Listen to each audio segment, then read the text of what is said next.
Jean-Michel Fauvergue, patron du RAID de 2013 à 2017. Le général Thierry Orozco, patron du GIGN de 2011 à 2014.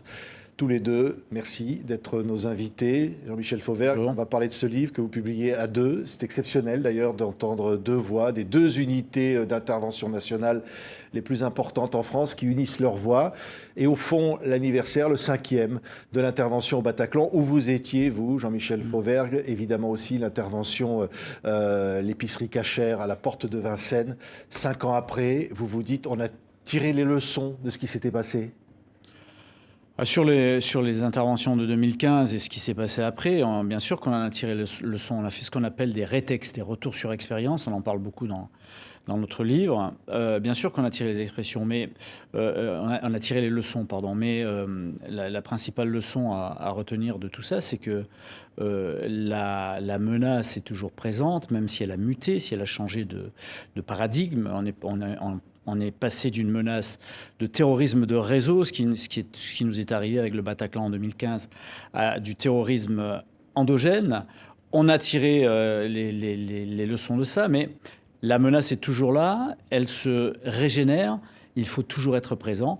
Et les services de police, de gendarmerie, les services de renseignement sont toujours sur le terrain. Il faut qu'on soit tous vigilants, y compris toute la population. Alors, quand vous avez vu ce qui s'est passé en Autriche, quand vous avez vu ce qui s'est passé en France, notamment à Nice, dans une église, vous vous remémorez les images lorsque vous êtes entré au Bataclan, lorsque vous êtes intervenu dans ce qui était une horreur absolue?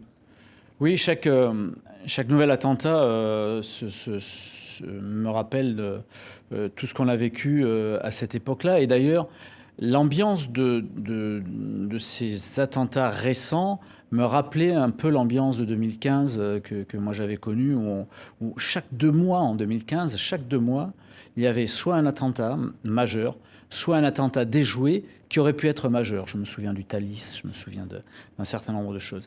Mais ça veut dire quoi? Ça veut dire que le monstre est toujours présent.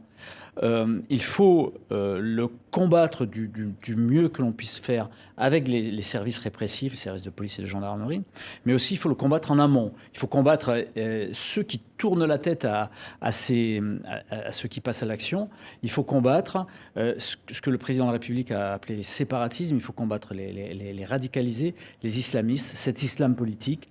Il faut tous les combattre en amont aussi. Oui, oui. Je me tourne vers vous, général Thierry Orozco. Vous avez donc, vous, dirigé le GIGN, je le disais. Vous diriez, comme Jean-Michel Fauvergue, la menace est toujours là. Vous qui avez connu des situations tragiques, des interventions tragiques, vous racontez d'ailleurs dans ce livre. Alors oui, la menace est là. Malheureusement, l'actualité nous le prouve. Alors, pour Jean-Michel et pour moi, ce qui s'est passé là, ces derniers jours, ces attentats, on va dire que c'est beaucoup de tristesse, mais aussi une satisfaction. Alors, je prenais ce terme avec beaucoup de précautions. Je veux dire qu'on avait bien analysé la transformation et l'évolution du terrorisme. On avait bien compris, comme le disait Jean-Michel, qu'on allait passer d'un terrorisme quasi étatique, qui était fait par l'État islamique, auparavant par des organisations en Afghanistan, à un terrorisme beaucoup plus endogène. J'aime bien le terme de Jean-Michel. On l'avait prévu. Et c'est bien tout le rôle du GIGN et du RAID, mais aussi des services, c'est d'analyser cette évolution de la menace, de prévoir et d'essayer de s'adapter. Notre première leçon, à l'époque, avait été de dire il faut gagner la guerre du temps, il faut être le plus rapidement en action contre les terroristes. On savait bien que nous, GIGN et RAID, on ne serait pas instantanément présents en tout point du territoire en moins de 2 minutes. Donc il fallait bien que d'autres acteurs interviennent. Et j'ai eu la satisfaction de voir qu'à Nice, c'est même la police municipale qui est arrivée la première, prouvant ainsi que c'est la totalité du spectre des forces de sécurité qui doit aujourd'hui intervenir. C'est-à-dire que vous n'êtes plus seul dans ce combat aujourd'hui, Jean-Michel Fauvergue. La population a pris conscience, évidemment, de ce qui se passait. Parler de la police municipale quand elle est armée, ce qui était le cas à Nice. Mais c'est une menace diffuse. Oui, la menace est diffuse parce que justement, la menace maintenant, elle est portés sur le devant de la scène par des individus qui n'ont pas de relationnel et qui sont difficiles de relationnel avec d'autres, par exemple un réseau organisé. Et c'est difficile pour les services de renseignement de les déceler à temps. Quoique, on arrive à voir les attentats qui sont commis. Par contre, ce que l'on ne voit pas, et tant mieux, c'est les attentats qui sont déjoués. Oui. Et il y en a eu beaucoup de déjoués grâce au service, grâce au travail des uns et des autres. Oui, la menace, elle est diffuse, et c'est pour ça que tout porteur d'autorité sur le territoire national doit pouvoir intervenir en primo-intervenant dès le départ pour freiner l'action, ou soit stopper l'action, soit la freiner en l'attente que le RAID ou le GIGN arrive sur place. Alors, RAID, GIGN, vous dites dans ce livre, entre une action réussie, où les otages sont sauvés, où il n'y a pas de mort, et une action ratée, il y a quoi? Un papier à cigarette. Il n'y a rien. Alors, il n'y a certainement pas une chose qu'on appelle le hasard. Il peut y avoir en effet un rien, mais la meilleure façon de se préparer, c'est d'essayer d'envisager la totalité de ce qui peut se passer et de travailler et encore de travailler. Et après, c'est un peu aussi un des thèmes de ce livre, d'unir nos forces. Oui. Parce que il n'y a plus cette concurrence qu'on a pu dire entre le GIGN et le RAID aujourd'hui. Je vais dire une chose. Si on se rapporte à des notions de concurrence dans le privé, entre deux entreprises, la concurrence, ça veut dire que je peux prendre le marché de mon concurrent. Que ce soit le RAID ou le GIGN, il n'y a jamais eu la possibilité qu'ils prennent le marché de l'autre. La seule chose qu'il y ait eu, c'est de l'émulation, parfois exacerbée, mais cette émulation, il faut la mettre au service de l'intérêt général et se dire qu'un jour ou l'autre, ces deux unités auront peut-être à travailler ensemble. Si elles avaient à travailler ensemble, il serait inconcevable qu'elles ne puissent pas se faire, surtout que ça serait forcément pour un événement d'une telle ampleur que ça ne s'est jamais vu jusqu'à aujourd'hui. Oui, ce qui pourrait toujours arriver, mais effectivement, police, gendarmerie, vous racontiez il y a quelques instants les scènes d'horreur au Bataclan. Vous racontez, vous, général Thierry Orozco, des scènes d'horreur absolue, notamment une intervention lors d'une mutinerie dans une prison. Comment on supporte ça?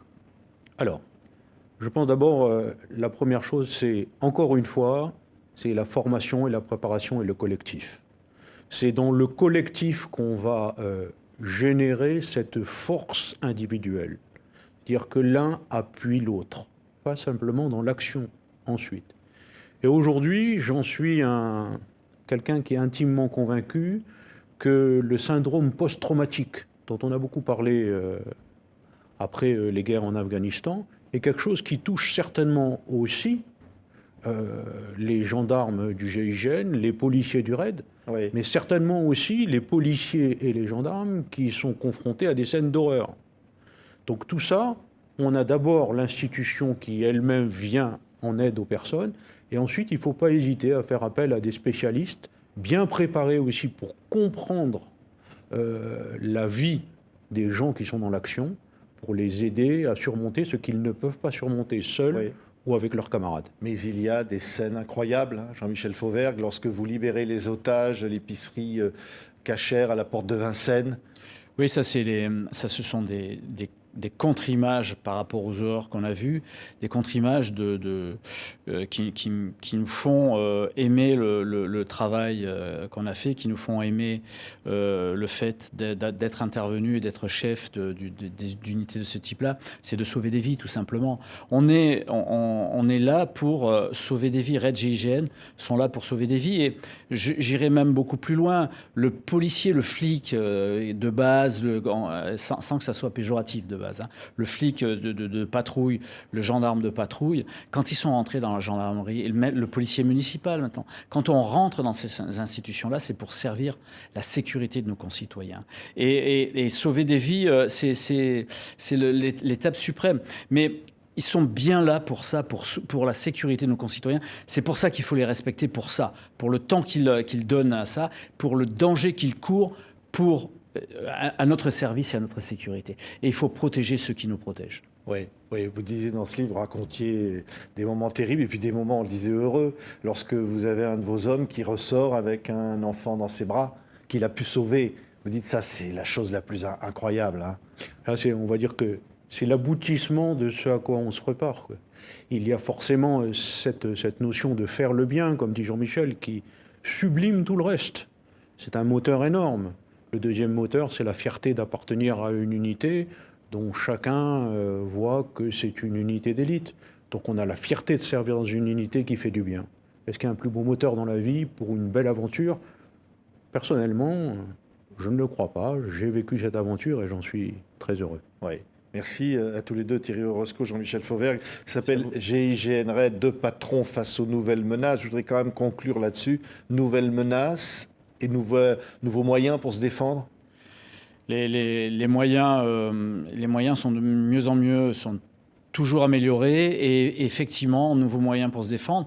Vous avez vu qu'aujourd'hui, ça ne vous a pas échappé, il y a un sommet européen. L'échange avec nos collègues européens est quelque chose d'important, que ce soit sur le renseignement, que ce soit sur les manières de faire, que ce soit aussi sur le fait de combattre tous ces prédicateurs et tout ce qui se passe avant aussi. Cet islam politique et l'islamisme djihadiste. Merci Jean-Michel Fauvergue, Thierry Oroscoe, GIGN Raid, deux patrons face aux nouvelles menaces, publié chez Mareuil Éditions. Merci tous les deux d'avoir été invités aujourd'hui.